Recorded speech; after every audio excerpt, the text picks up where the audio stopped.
O som da chuva ecoa, pesado e constante, como se o céu inteiro desabasse sobre a cidade.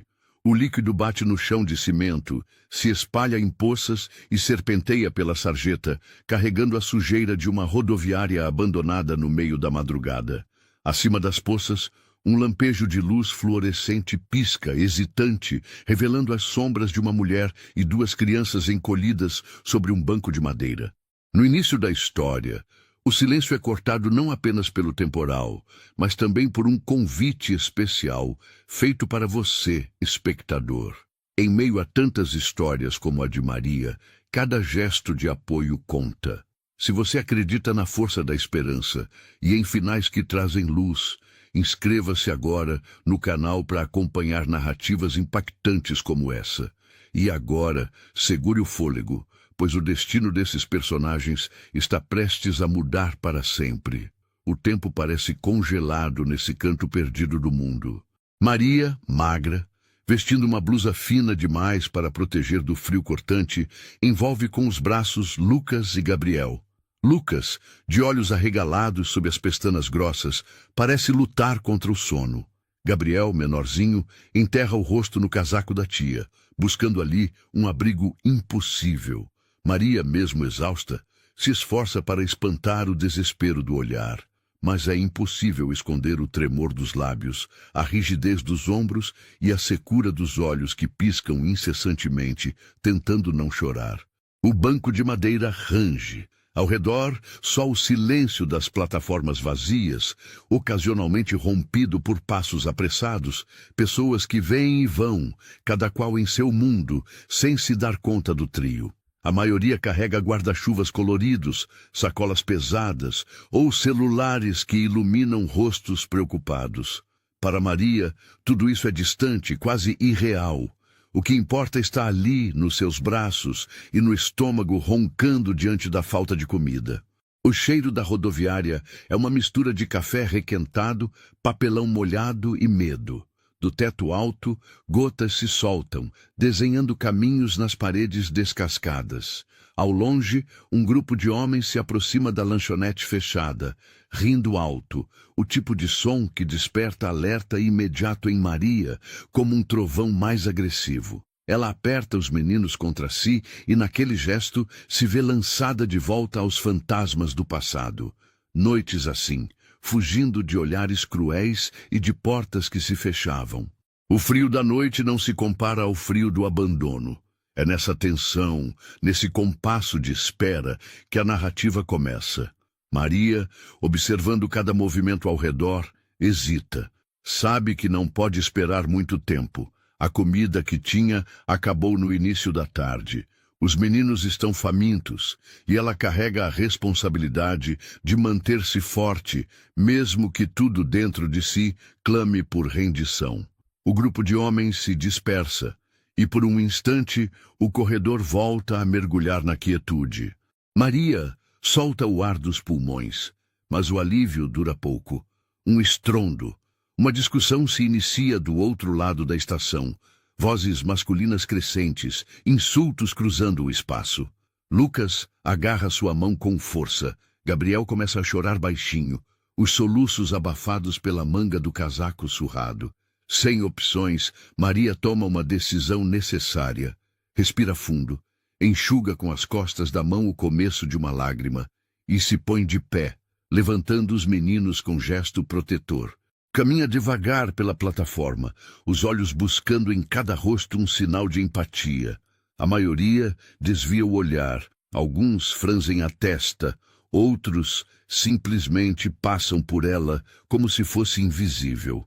É nesse momento que um homem elegante, de postura firme, mas olhos cansados, surge na outra extremidade do corredor. Veste um sobretudo escuro e carrega uma pasta, o rosto parcialmente iluminado pela luz intermitente. Eduardo caminha apressado, atento ao tempo, mas desacelera ao notar o trio. O olhar de Maria cruza o dele. Por um segundo, o mundo inteiro se resume àquele instante.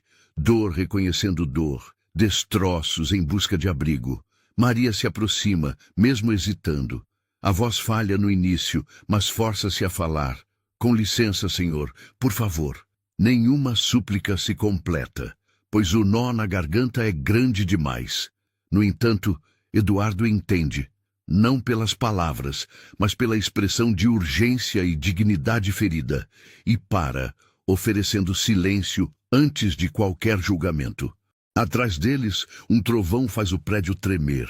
Maria fecha os olhos, tentando reunir coragem para continuar. Eduardo, sensível à situação, se abaixa na altura dos meninos e, numa voz calma, pergunta: "Vocês estão bem?" Lucas assente. Gabriel faz que não.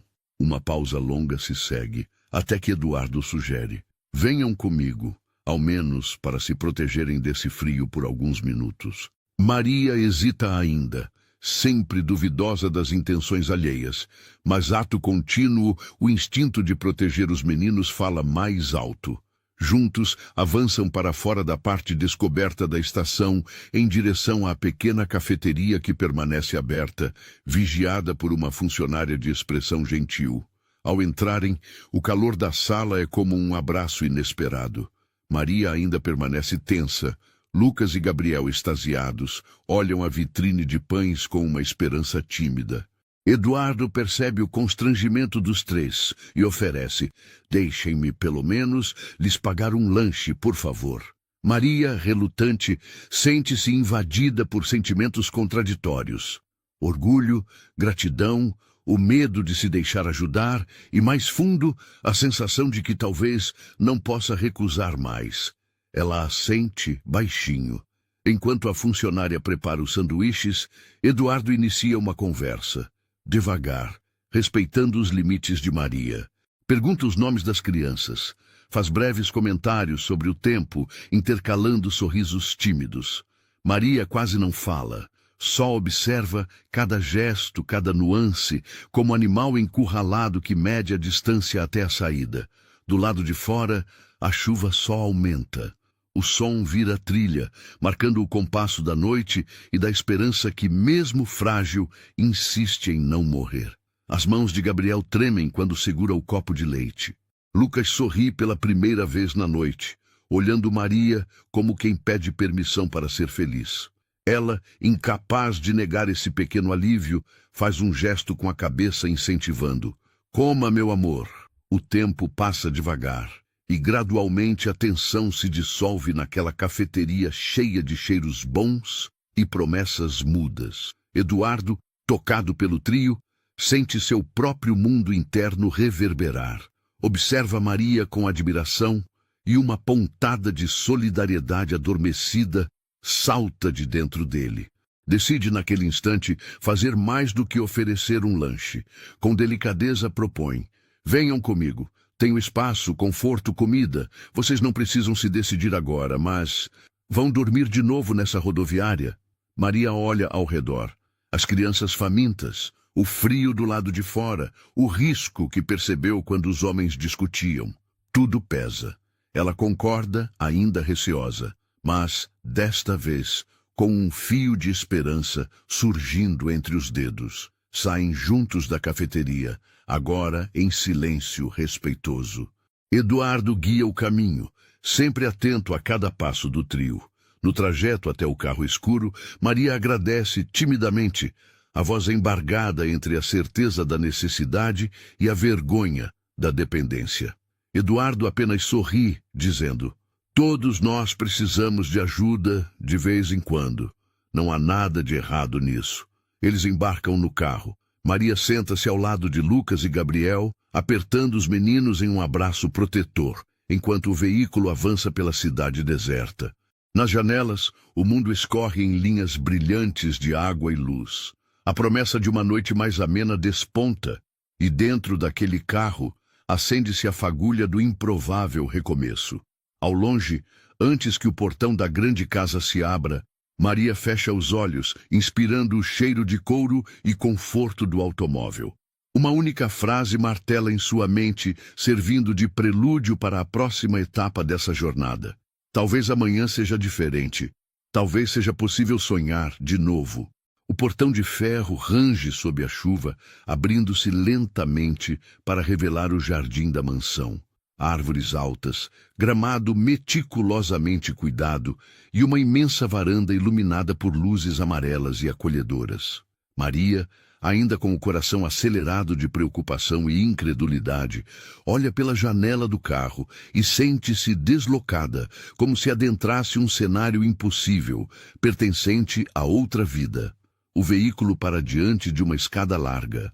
Eduardo salta, abre o guarda-chuva e, num gesto atencioso, ajuda Maria e os meninos a descerem, protegendo-os da tempestade. Lucas e Gabriel resmungam de frio, mas logo se maravilham ao pisar no piso aquecido da casa. O saguão impressiona não só pela riqueza, mas também pelo calor humano que exala. O cheiro de pão fresco e bolo de fubá se espalha pelo ar. Música suave vinda de um rádio antigo completa a atmosfera quase mágica. Dona Célia, empregada de Eduardo com cabelos grisalhos presos em um coque e jaleco florido, intercepta o trio com um sorriso maternal. Que sofrimento foi esse na noite de hoje, meu povo? Pergunta Dona Célia, já se abaixando e estendendo os braços para Lucas e Gabriel. As crianças, ainda tímidas, demoram a aceitar o gesto, mas o rosto bondoso da senhora quebra a resistência e, em segundos, estão aninhados em seu colo. Dona Célia se levanta com os meninos. Vamos direto para um banho quentinho e depois uma comidinha boa, antes do pijama. Maria hesita no hall. Olha ao redor, sentindo-se intrusa. Eduardo percebe e se aproxima, a voz baixa. Não precisa ter medo. Aqui vocês podem descansar, pelo menos por uma noite. Maria assente, relutante. O orgulho luta contra a exaustão, mas naquele instante cede à necessidade. Enquanto os meninos desaparecem no corredor guiados por Dona Célia, Maria observa os detalhes da sala. Móveis de madeira rústica, quadros antigos com retratos de família na parede, uma lareira de canto onde chamejas timidamente. Tudo parece tão distante da sua realidade, mas estranhamente acolhedor. Eduardo serve um chá quente. Os dois sentam-se diante da lareira. Você não precisa me contar nada agora, Maria, diz ele, mas saiba que pode confiar em mim. Aquela frase, pronunciada com tanta sinceridade, a desconcerta. Maria jamais confiou cegamente em ninguém. Sente-se invadida por lembranças e dúvidas, mas por ora limita-se a agradecer, segurando a caneca quente com ambas as mãos. A memória lhe invade sem pedir licença. Maria criança, sentada à soleira de uma casa modesta, observando a mãe sair apressada pela terceira vez naquela semana, prometendo voltar. As promessas, no entanto, nunca se cumpriram. O olhar da mãe, cansado e distante, ainda a persegue décadas depois. O tempo passa. Maria cresce sob os cuidados de tias distantes, aprendendo cedo que amor não é algo garantido e que o abandono tem muitos rostos. Fim do flashback. Maria respira fundo, de volta ao presente. Dona Célia retorna com Lucas e Gabriel vestidos em roupões limpos. Os cabelos das crianças ainda pingam, mas os rostos ganharam cor após o banho quente. Gabriel sorri, mais à vontade. Tia, a Dona Célia prometeu panquecas de doce de leite, diz Lucas, encantado. Maria sorri pela primeira vez em dias. Observando os meninos famintos, percebe o quanto pequenas gentilezas podem reacender a vida. Depois do jantar, a senhora conduz todos para os quartos de hóspedes. Os meninos pulam na cama grande, rindo e conversando baixinho. Maria, mesmo recostada, demora a dormir. Ouve cada som do corredor, cada riso abafado, cada batida de chuva na janela. O medo de que tudo seja um sonho temporário a mantém alerta. Ela se ergue para espiar os sobrinhos. Dormem tranquilos, abraçados. Em sua mente reverberam vozes do passado, palavras de desamparo, dúvidas lançadas por quem deveria protegê-la. Você nunca vai ser suficiente. Ninguém vai te ajudar. Ela quase acredita, mas então vê Eduardo conversando baixinho com Dona Célia na cozinha.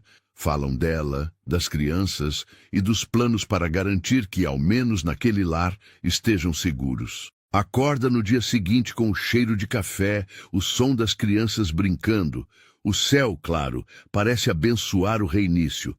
Dona Célia prepara mesa farta, suco de laranja, pão de queijo, bolo recém-saído do forno. Lucas e Gabriel comem com vontade. Posso ficar aqui para sempre, tia? Pergunta Gabriel, lambendo os dedos melados de geleia. Maria faz um carinho na cabeça do menino, tentando não demonstrar sua insegurança. Só por um tempo, diz, mais para si do que para eles. Eduardo chega à mesa. Terno sem gravata, sorriso discreto. Dormiram bem? Espero que se sintam em casa. Com delicadeza, o anfitrião explica que não há pressa para partirem. Maria, constrangida, recorda-se de todas as vezes em que ouviu portas se fechando, olhares de reprovação por precisar de algo. Sente necessidade de se justificar. Eu agradeço muito por ontem, mas não quero incomodar. Já estamos procurando para onde ir? Eduardo interrompe com um gesto gentil. Não é incômodo algum. Aliás, quero que fiquem, pelo menos até terem para onde ir. Dona Célia se apegou a vocês mais rápido do que a qualquer visita de família.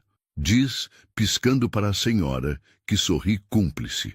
Dona Célia não se contém e imediatamente envolve Maria num abraço terno. Filha, você já passou por tanta coisa, não precisa carregar tudo sozinha agora. Essa casa já viu muita dor. Talvez seja hora de vermos um pouco de alegria de novo. Maria quase chora. O nó na garganta se torna uma mistura de alívio e receio.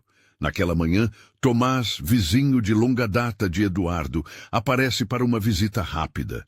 Ele observa o novo trio da casa com curiosidade, mas logo se encanta pelo entusiasmo das crianças. Em breves trocas de palavras, Maria é receptiva e educada, mas mantém-se reservada. O costume de desconfiar está enraizado. Lucas, curioso, pergunta a Tomás de tudo.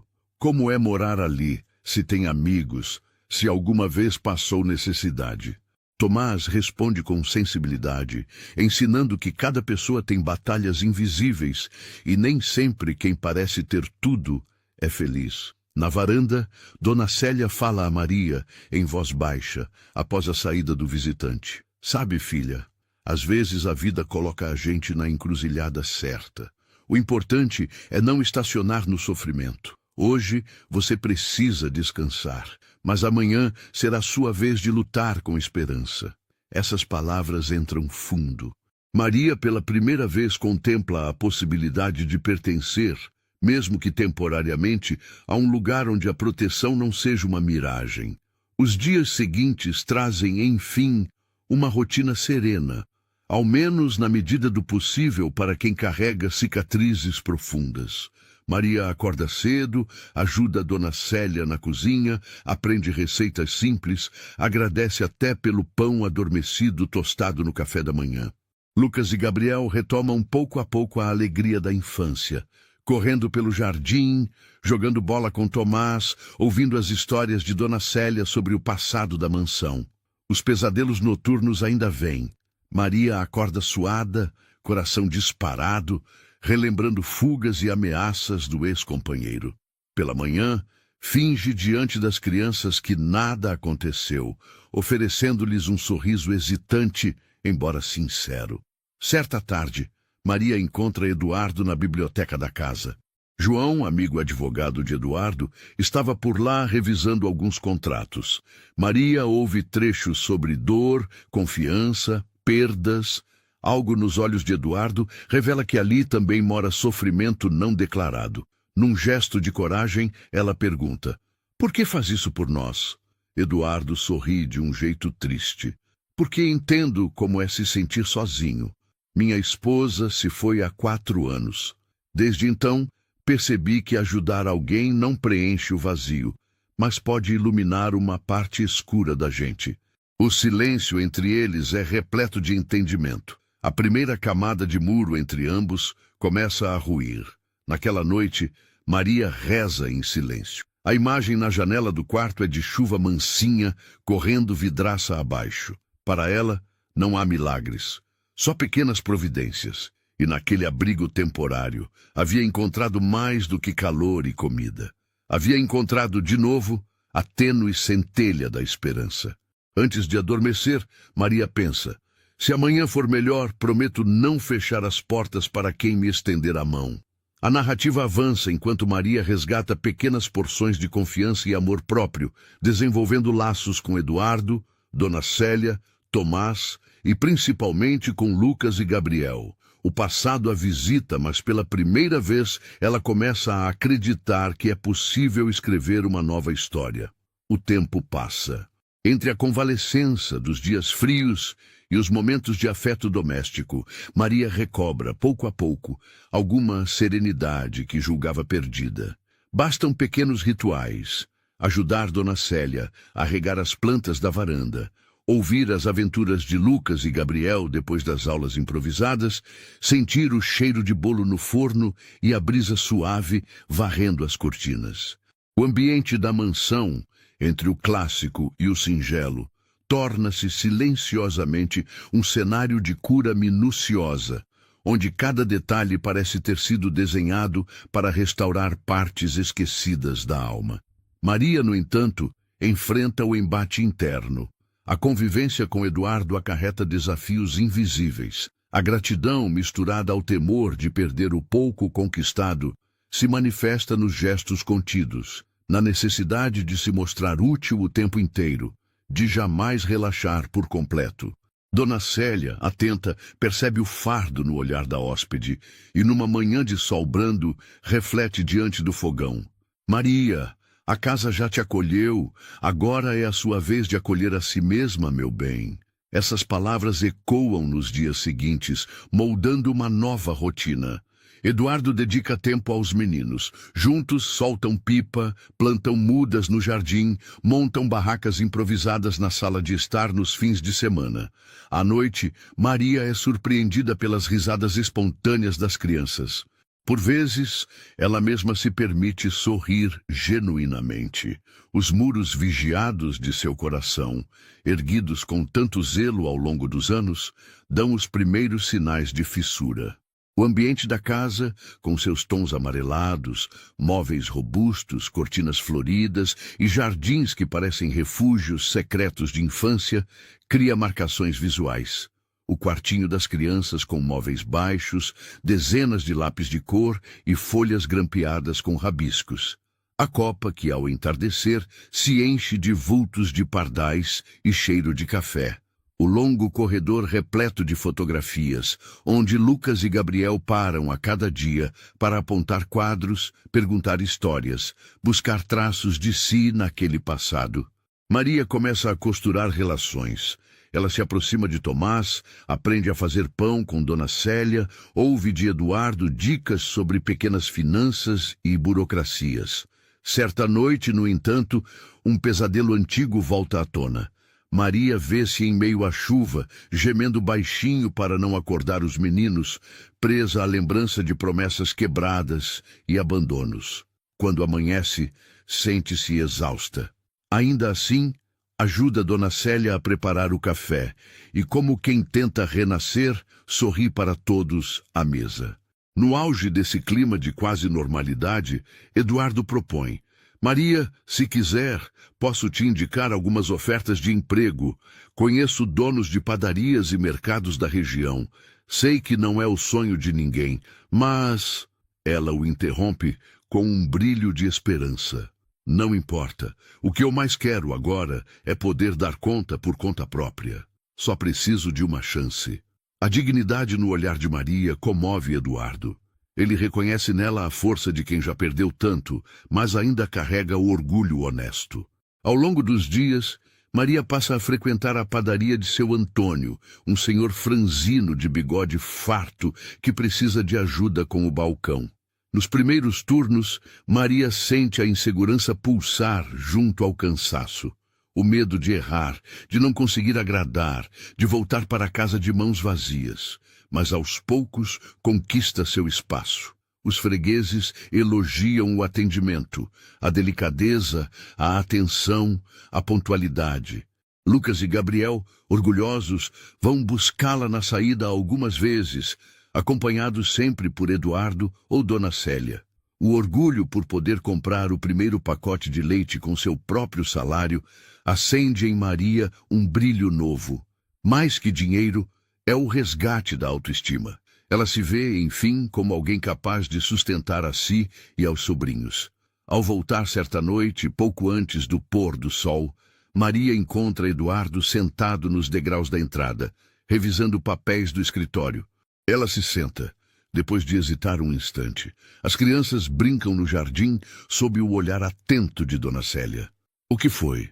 pergunta Eduardo, percebendo o brilho inquieto nos olhos dela. "Eu só queria agradecer. Você não faz ideia do que essa casa, esse tempo, significou para nós. Mesmo se amanhã tudo mudasse, já teria valido a pena." Eduardo sorri, os olhos marejados. "Eu é que devo agradecer, Maria. Vocês devolveram vida a essa casa. O silêncio que se segue é confortável, quase cúmplice.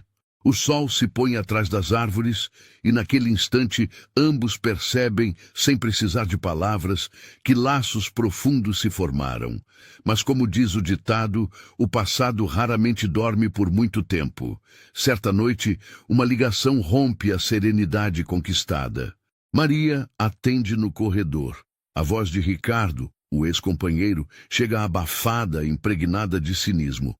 "Então agora você vive como rainha? Protegendo esses moleques em casa de bacana? Sabe que essa farra vai acabar, não sabe? O golpe da presença do passado é devastador." Maria treme, o telefone quase cai de suas mãos. Reconhece, no tom manipulador, o mesmo veneno antigo. Após desligar, senta-se, sem forças, num dos degraus, o rosto oculto nas mãos. Dona Célia vê a cena e, silenciosa, se senta ao lado. "Não permita que voz nenhuma do passado ou do presente tire o que você reconquistou, filha. A gente só perde quando entrega a vitória de mão beijada." No dia seguinte, Maria confidencia a Eduardo sobre o telefonema. O rosto dele se fecha com preocupação, mas o tom busca afago. "Não está mais sozinha. Se ele voltar, saberemos como lidar. Mas prometa que não vai se esconder, nem fugir. Aqui você tem amigos." A promessa de proteção encanta Maria, mas também a faz encarar uma dura realidade. Ela não pode eternamente depender da generosidade de outros. Por isso, dobra os esforços, na padaria, em casa, com os meninos. Os sobrinhos sentem o clima mudado. "Tia, você tá triste?" inquere Gabriel à noite enquanto arruma os brinquedos. Maria reluta, mas decide, enfim, compartilhar. "Sabe, às vezes a gente se assusta só de pensar que algo ruim pode acontecer de novo. Mas agora, diferente de antes, eu tenho vocês e pessoas que torcem para que a gente vença." Lucas, maduro além da idade, dispara. "Ninguém vai te fazer mal. O tio Eduardo e todo mundo aqui gostam da gente. E eu gosto de você, tia, mais do que tudo." Comovida, Maria beija-lhe o cabelo e o abraço que se segue sela o compromisso silencioso de jamais, por medo ou dor, abrir mão dos seus. Meses se passam, com a tensão pairando no ar. A cada novo número desconhecido no celular, a cada sombra estranha perto da padaria. Nesse período, Maria busca conhecer seus direitos. Conversa com João, o advogado amigo de Eduardo. Pesquisa sobre guarda de menores. Mesmo sem querer, amadurece diante da necessidade de proteger os meninos. Numa tarde em que a esperança parece cinza como o céu, Eduardo propõe que todos façam um piquenique no parque.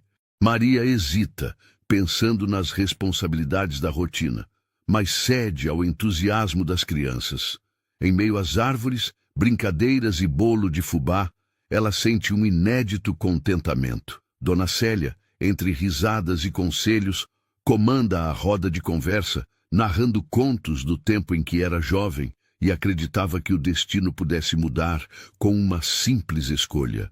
No retorno, de mãos dadas com Lucas e Gabriel, Maria percebe que, após tanto tempo fugindo, agora precisa lutar. Em uma manhã de domingo, ao acordar, encontra sobre o criado mudo um bilhete de Dona Célia. A coragem não anula o medo, mas impede que ele decida por nós. Lute, Maria. O mundo espera sua vitória. A atmosfera do lar mudou. Maria, antes temporária, assume postura de residente. Propõe reformas simples, quer aprender mais, aceita a ajuda dos vizinhos, vai às festas comunitárias, vê Lucas e Gabriel criarem laços de amizade sólida. Mais do que abrigo físico, o convívio na casa mostra-se um abrigo da alma. Nesse avanço sutil, Maria fortalece os fundamentos vitais para o que logo virá, uma reviravolta que testará, como nunca, tudo o que ela e os meninos reconstruíram. No fechamento da terceira parte, a câmera imaginária repousa sobre Maria na varanda, sob a luz tênue do entardecer. Olhar firme, sorriso renovado, a voz mansa ecoando a firmeza adquirida.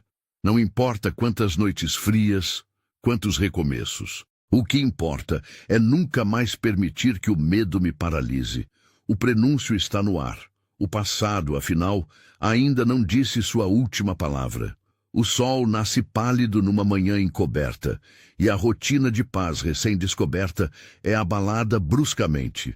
Na padaria, onde o cheiro do café fresco quase mascara a tensão crescente, Maria sente que os olhares são mais longos do que de costume.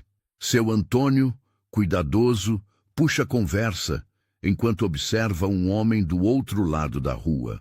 Ele nunca passou ali antes, observa a loja sem disfarces, marcando cada movimento de Maria. O pressentimento é imediato. Naquela tarde, ao sair do trabalho, Eduardo a espera com Lucas e Gabriel no carro. Eles a recebem com abraços e beijos.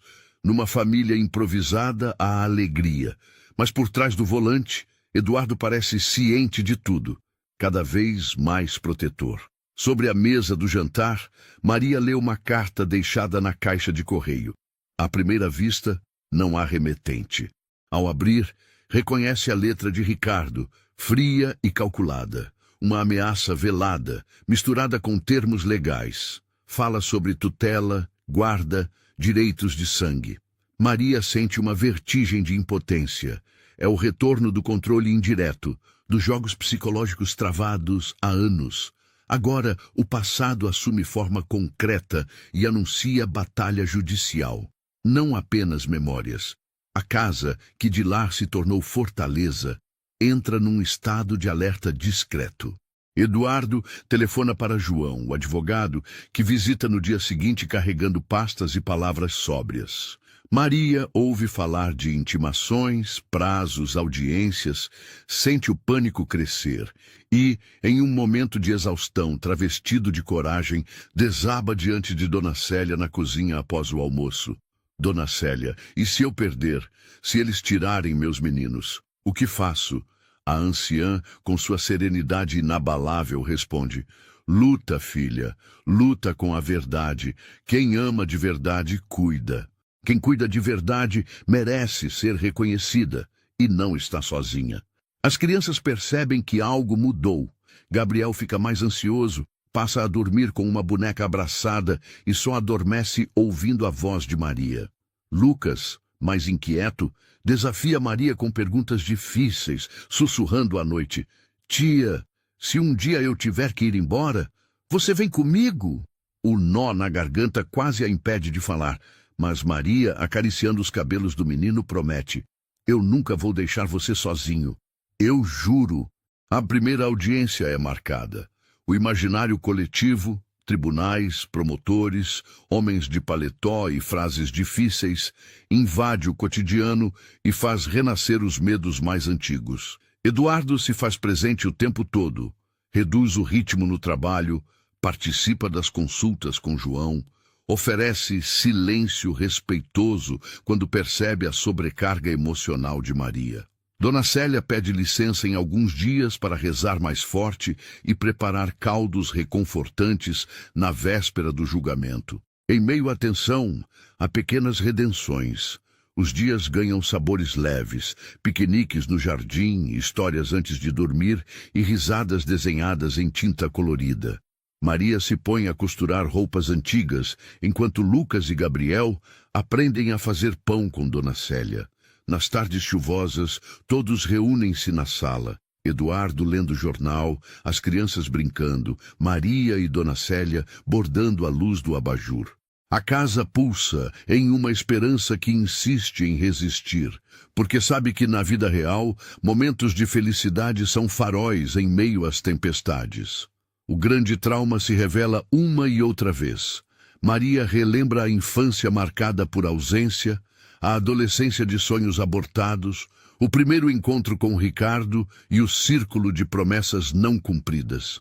Ela vê-se aos olhos da justiça não apenas como tia e mãe, mas como sobrevivente de uma trama de dificuldades que quer, a todo custo, romper. Na noite que antecede a audiência, Maria não dorme. Observa os filhos adotivos, ora deitados, ora se mexendo inquietos. Se aproxima deles, toca-lhes os cabelos, cheira-lhes a pele. Um ritual silencioso de despedida que espera não precisar repetir. Sai da cama e encontra Eduardo na varanda. Ele segura um copo de café frio, olha a lua escondida por nuvens pesadas. Tem medo? Ele pergunta, quase sussurrando. Tenho, mas mais medo ainda tenho de passar a vida sem lutar por eles. Eduardo se aproxima, segura a mão dela entre as suas. Você já venceu quando decidiu lutar, Maria. O silêncio concorda. No tribunal, o cheiro de papel, madeira encerada e perfume barato mistura-se ao nervosismo. Maria veste a roupa mais sóbria que tem. Lucas e Gabriel estão com João, que os acalma com histórias discretas no corredor. Ricardo chega cercado por olhares indiferentes, segura documentos e sorri para Maria, como se já estivesse decidido e seguro de sua vitória. A audiência é longa. Maria é surpreendida pelo poder de sua própria voz. Relata com dignidade cada roteirização da fuga, cada noite em claro, cada receita de arroz com feijão compartilhada entre 3 bocas famintas. Ouve os argumentos do advogado de Ricardo, as tentativas de desqualificá-la e abalar sua imagem. No entanto, mantém-se firme. Coragem não se mede na ausência de medo, mas na capacidade de avançar apesar dele. Lucas depõe, sua voz trêmula e sincera. Eu só quero ficar com a minha tia.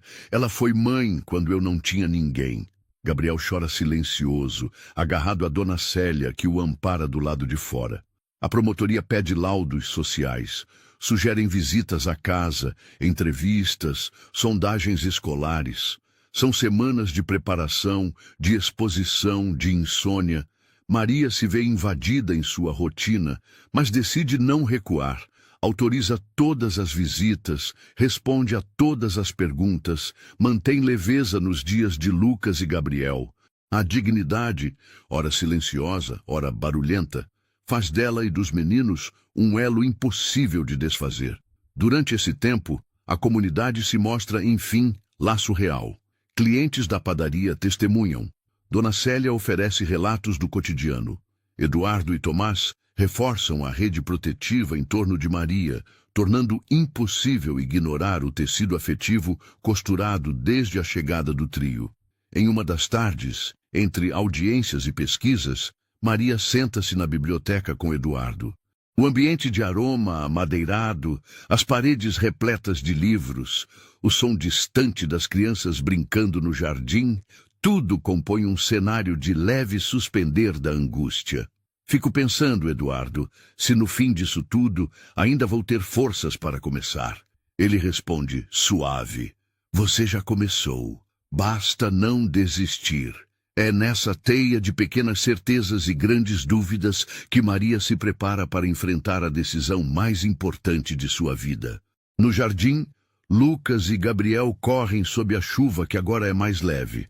Dona Célia limpa a varanda, Tomás vai e volta com ferramentas na mão, ajudando onde pode. Maria assiste da janela, o olhar profundo, um tanto ansioso, um tanto grato. Em voz baixa, promete para si.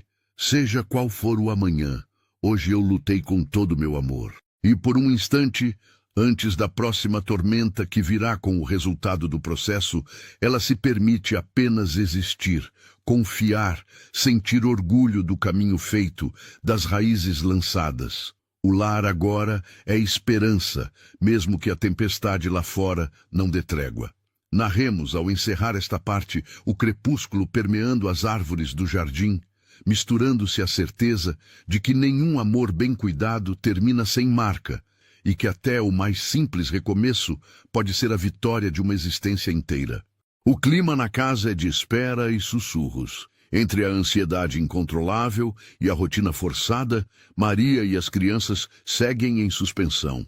Todos os corações vibrando à mesma frequência do tic-tac dos relógios e sons vindos da rua, como se cada motor de carro pudesse trazer a notícia definitiva. Os dias de visitas sociais vão e vêm. A assistente social é uma mulher de olhos atentos, fala pausada e caderno na mão. Observa o comportamento de Maria com Lucas e Gabriel, faz perguntas, examina o ambiente, anota impressões. Em certo momento, pede para ficar a sós com os meninos, que respondem com sinceridade, sem artifícios. A gente é feliz aqui, afirma Lucas uma vez mais. Gabriel acrescenta, tímido. Minha tia me dá boa noite todo dia. Aos poucos, os personagens secundários da cidade entram em cena. Seu Antônio, dono da padaria, detalha à assistente social o comprometimento de Maria no trabalho. Dona Célia destaca como a rotina da casa mudou. Os gritos de antigamente, aqueles das memórias de perda de Eduardo, deram lugar à alegria das crianças. Tomás explica como Lucas e Gabriel criaram vínculos sólidos com amigos da vizinhança. Quando a assistente sugere levar as crianças para uma conversa nos fundos da mansão, Maria observa da janela. Os meninos gesticulam, falam de plantas, mostram desenhos feitos nos cadernos. Maria, imóvel, segura uma xícara de chá com as mãos trêmulas, pedindo a Deus e ao acaso que cada resposta seja, ao mesmo tempo, sincera e protetora. No final do dia, a assistente social elogia o ambiente, despede-se e promete enviar um relatório o mais detalhado possível. Na semana seguinte, chega a segunda audiência.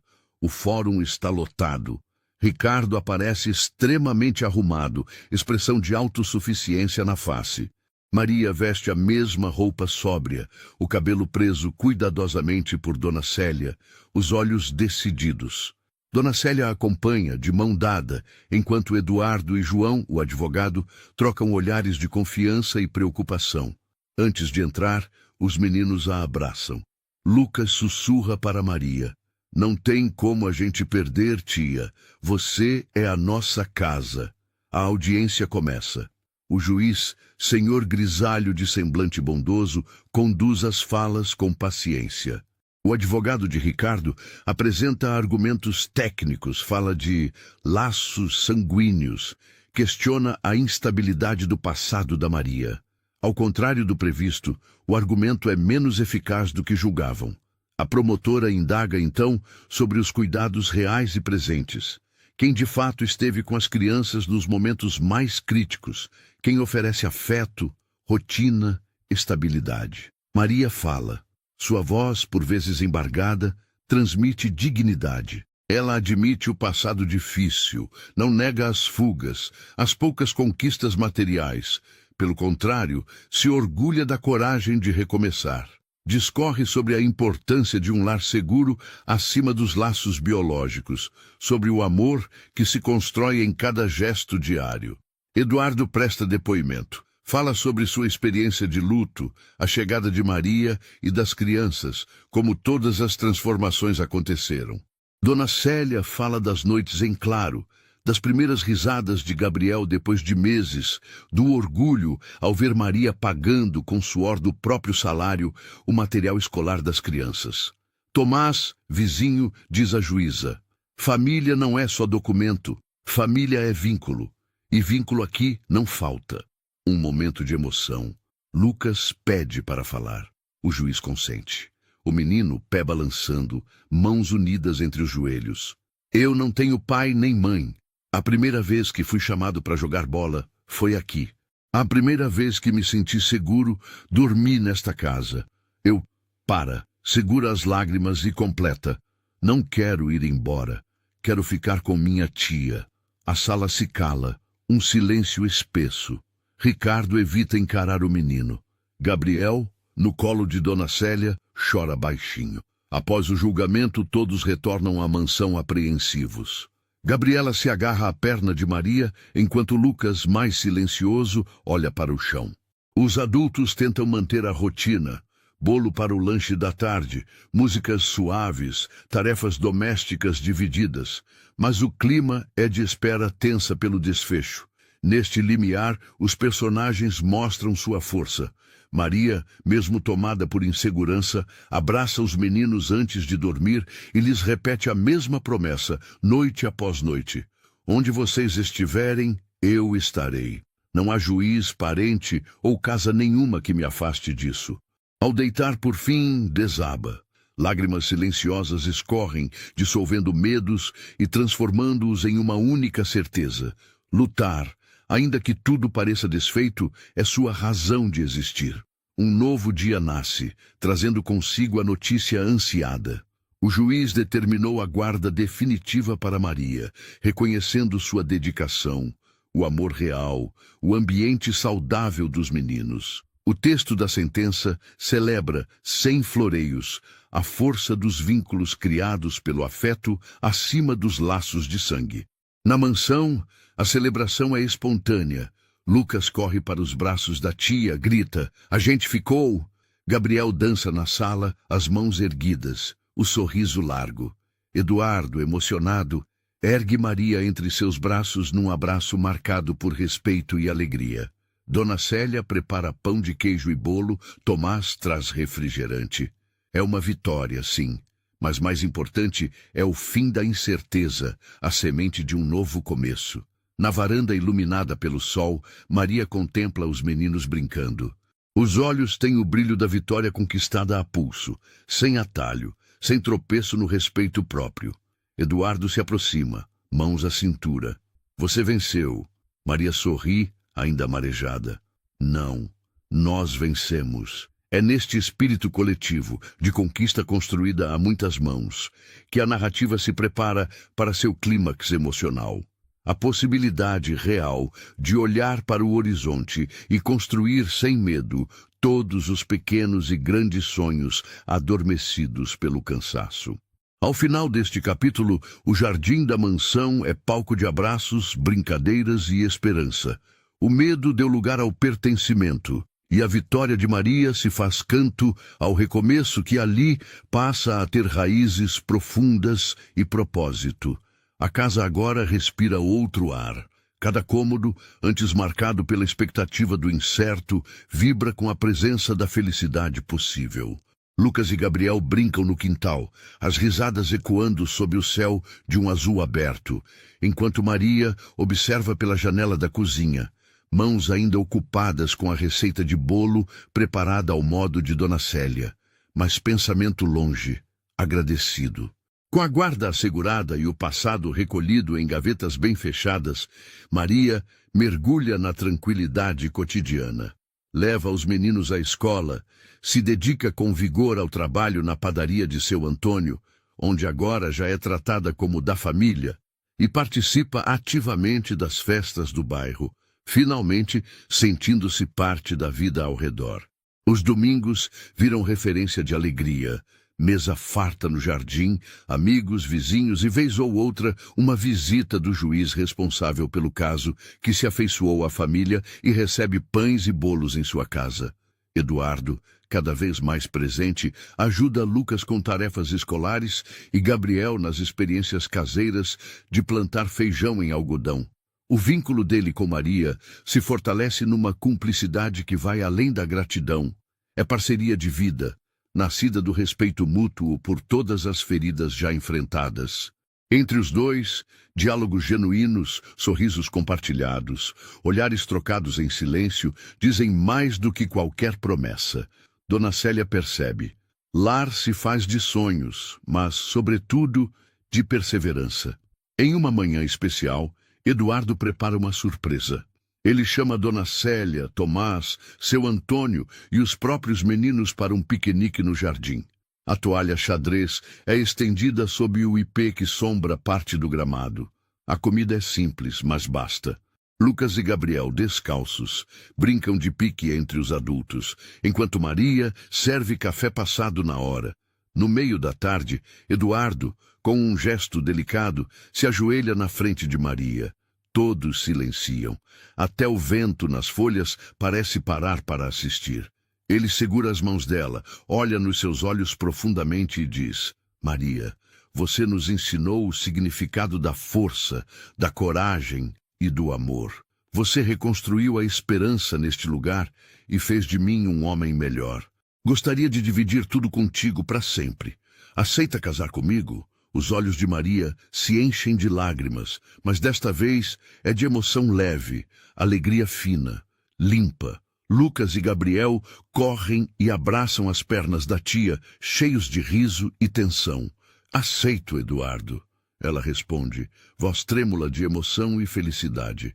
O silêncio se parte em aplausos, gritos de alegria, e todos os presentes se abraçam, formando um círculo que sela de vez essa nova família costurada pelo tempo, paciência e bravura. Daquela data em diante, a vida não fica sem desafios, mas agora Maria possui alicerces, onde antes só havia sobrevivência. Ela aprende a confiar no futuro, aceita de coração aberto o cuidado de Eduardo, cultiva ainda mais o carinho por Dona Célia e se dedica todos os dias a tornar Lucas e Gabriel meninos preparados para serem bons adultos, mas acima de tudo, felizes. Outras pequenas conquistas lotam as semanas seguintes. Gabriel perde o medo do escuro e dorme sem luz acesa. Lucas volta a desenhar casas com portas abertas, porque agora eu tenho onde morar. Maria recebe um aumento e pode pagar o uniforme dos meninos sem sacrifício extremo. Eduardo, enfim, retoma projetos pessoais antes deixados de lado. O bairro retribui o afeto. Maria passa a ser referência de mulher guerreira, mãe de coração aberto e espírito indomável. Na padaria, vizinhos contam que se um dia ela sair dali, os pães perderão o sabor. E entre risos, ela promete nunca partir. Mesmo Ricardo, derrotado nos tribunais, acaba se afastando. Ele percebe com o tempo que o amor real cria raízes profundas. E dessa vez não encontra brechas para minar o que foi reconstruído. O respeito de toda a comunidade por Maria faz com que qualquer ameaça desapareça em silêncio, sem conflito, apenas pelo peso do pertencimento sincero. De tempos em tempos, Maria senta na varanda, observa Lucas e Gabriel e conversa com Eduardo sobre planos. Viagens simples, reformas na casa, plantar novas árvores. Sua existência, enfim, flui com dignidade e levezão. E mesmo nos dias cinzentos, ela sabe encontrar abrigo nos abraços que a rodeiam. Dona Célia, agora ainda mais querida pelas crianças, ensina receitas antigas, transmite lições de vida e ri, dizendo que essa família deu certo porque aprendeu a perder o medo de amar e de ser amada. No último domingo do verão, o jardim floresce. Lucas, com sua voz cristalina, pergunta à tia: "Você está feliz, tia?" Ela encara Eduardo, sorri para Gabriel e, sentindo as mãos das crianças entrelaçadas nas suas, responde: "Estou, meu amor, e hoje sei que mereço ser feliz." O tempo, no fim das contas, é generoso para quem aprende a perdoar o passado e apostar no amanhã. No horizonte, a luz do entardecer banha o quadro final. Maria, Eduardo, Dona Célia, Lucas e Gabriel caminhando juntos pelo jardim, rindo, conversando, planejando. Não há grandes gestos nem finais grandiosos. Há a dignidade dos cotidianos conquistados, a beleza real dos laços feitos a calor, doçura e coragem. Antes dos créditos imaginários rolarem, Maria segura nas mãos das crianças e olha para a câmera. Para você que acompanhou essa história até aqui, em sua expressão, gratidão e orgulho.